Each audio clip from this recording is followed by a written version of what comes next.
Hello everyone and welcome back to my channel, Thread Pet Design. Today I'm going to be going over a beginner's guide to owning aquarium plants. I'm starting a gaming channel, so I'm going to leave a link to that up in the corner and in the description, and I think you should check it out. They're definitely quite complicated if you are new into the aquarium hobby, but they definitely, once you get past some of the more complex terminology and get a deeper understanding of them, they definitely aren't that confusing and complicated. It's just beginning, they can seem a bit overwhelming, and I want to do this guide today to help everyone get through that overwhelming, confusing stage. First off, I would personally recommend aquarium plants in every setup that can possibly have them. I understand some tanks just can't have aquarium plants, some fish can't. Fish like bettas, goldfish, shoaling and schooling species, guppies, endlers, danios, etc., they can all really benefit from having live plants.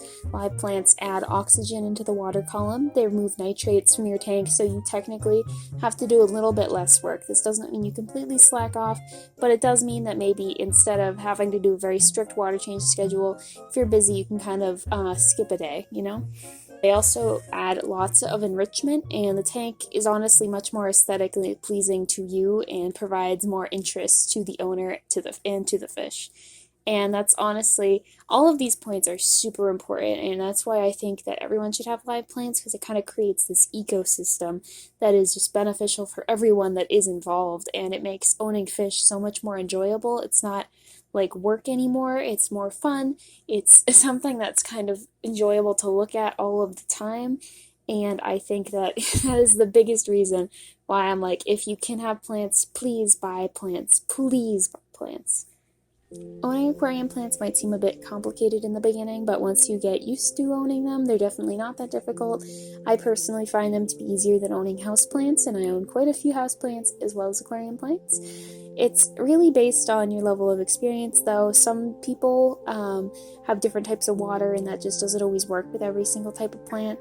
So there's always going to be trial and error with these, but thankfully I've had great experience with a lot of the ones I'm going to mention today, and there's going to be a wide variety, so maybe if one thing doesn't work for you, you could try something else.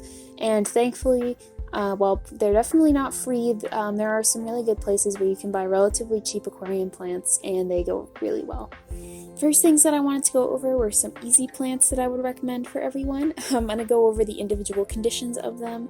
This just feels important that I go over some easy plants first to just kind of get you understanding the basic needs and necessities of plants as I continue throughout the video. Java fern is a really good plant. I would recommend it because it's an epiphyte, so you don't need nice substrate for it, and it's also a good low light plant, so you don't really need fancy lighting for these to do well for you. They will grow slower if you have low lighting, but they will still grow and they will still reduce nitrates and give your tank all the benefits that you're looking for with live plants. Additionally, Anubias is pretty similar to Java fern. They definitely look different and would do really well. Both would do well in similar tank conditions. Anubias are another epiphyte. Epiphytes mean that their roots don't grow into the substrate. A good example of an epiphyte, terrestrial epiphyte, would be an air plant. Air plants don't really root into substrate, right? And this is only a comparison that really makes sense if you're really into plants, but basically this means that you don't need a fancy substrate, so you can just get the cheap sand, or you could use gravel too. I personally would recommend either doing a dirted tank or getting a nice substrate that's like some sort of like clay. Like you could do, there's a Seachem substrate, Seachem fluorite, there's a fluval substrate. There's a lot of really nice plant to tank substrates, but with plants like Java fern and Anubias, you don't really need those. So if you're looking to get aquarium plants on a budget, these are good options. Another good, nice plant is an Amazon sword. This one actually gets pretty tall, which is a really nice background plant. However, this one is a little bit different because it does enjoy a little bit higher lighting, and it is a heavy root feeder, meaning that it should have nice substrate. This is why if you have just a sand tank, you could get an Amazon sword, but it might just not do as well for you as it would with a really, really nice planted tank substrate. Additionally, I want to talk about marble moss balls. Marble moss balls are a great option. They're really good for snails and shrimp. They're really unique, and they're actually a form of algae which just kind of grows in this ball shape. and they're another good plant because they don't really root into the substrate either. They're not really an epiphyte, but they don't root into the substrate, so they're just really, really good options if you're looking for like a unique plant that you don't typically see, and it has just so many interesting facts about it that I enjoy having them in my tanks, because if people go, why is that plant shaped like a ball? Why does it look like that? I can kind of talk about it, and it's a really interesting educational opportunity.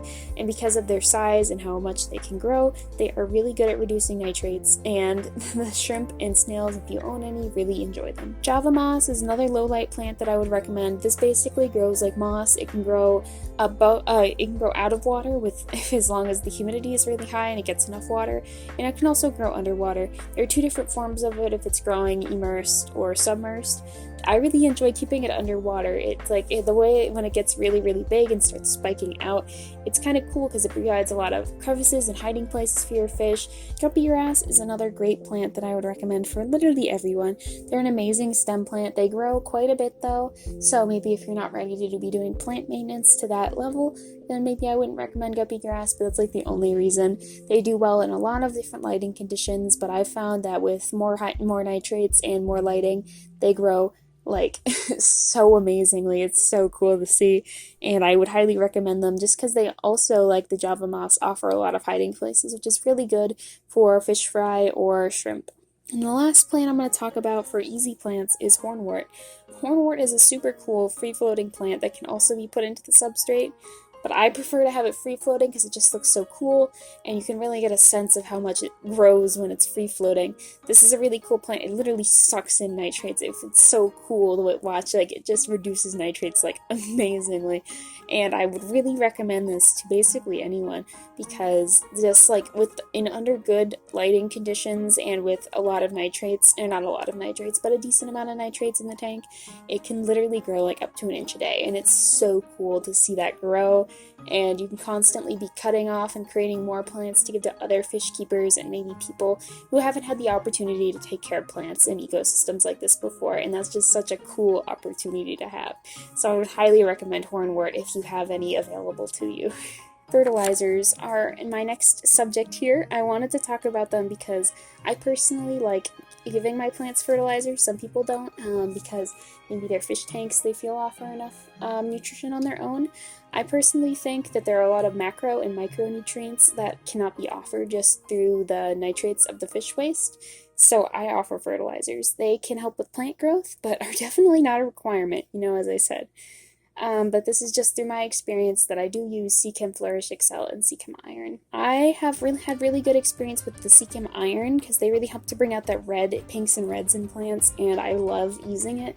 I just really love watching the pops of color within the plants. Even if it's not like a tremendous difference, it definitely still creates a really beautiful contrast that I think can really pull scapes together and kind of tie colors in to create that sort of mixed palette, which is just really beautiful. Additionally, root tabs can help the growth of heavy rooters like swords and crypts and things. They create nutrients within the substrates, and I would recommend them if you are looking to buy some heavy root feeders maybe and don't have the best substrate, or just want to supplement and get good root growth out of your plants. Nextly, I wanted to talk about aquarium lighting.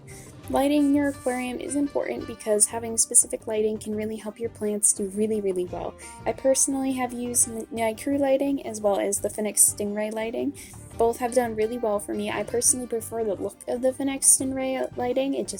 The light looks nicer, but however, this is kind of more of an aesthetic thing on my end, and maybe to you it's not a good financial option to buy the $50 light opposed to the $20 light because of how it looks.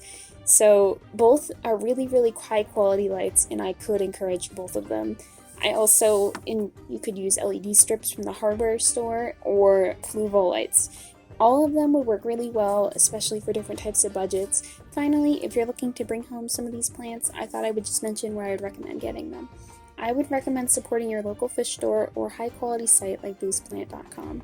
You can also purchase from a Petco or PetSmart since their plants are relatively cheap and could be a great starting place for a new planted aquarium owner. However, I think another really good place to get them from are hobbyists. Not a lot of aquarium hobbyists meetings have been going on this year, which I think is good, but they haven't been going on much this year, and so you might have a harder time getting in touch with a hobbyist. But hobbyists will usually sell big bags of plants for relatively cheap, and I could not recommend these more. Most hobbyists have very healthy plants because they're in their own tanks, so it's kind of like what you're looking for, where your budget is, what you need, you can do, but at the end of the day you think will support your planted tank the best. And I think that that is a great option because all of these could work really well with you. Thank you so much to everyone for getting through to the end of the video. This was a lot of fun to film. I'm sorry I haven't really been posting much lately. I've been struggling to stay motivated with everything in general, including schoolwork. It's not just like a YouTube thing, I've just been very tired recently, but I am really happy with how everything is going. I've been doing a lot of projects. I'm starting a gaming channel, so I'm going to leave a link to that up in the corner and in the description, and I think you should check it out. Thank you so much for watching. I really appreciate all of the support, and I'm going to see you guys later. Bye!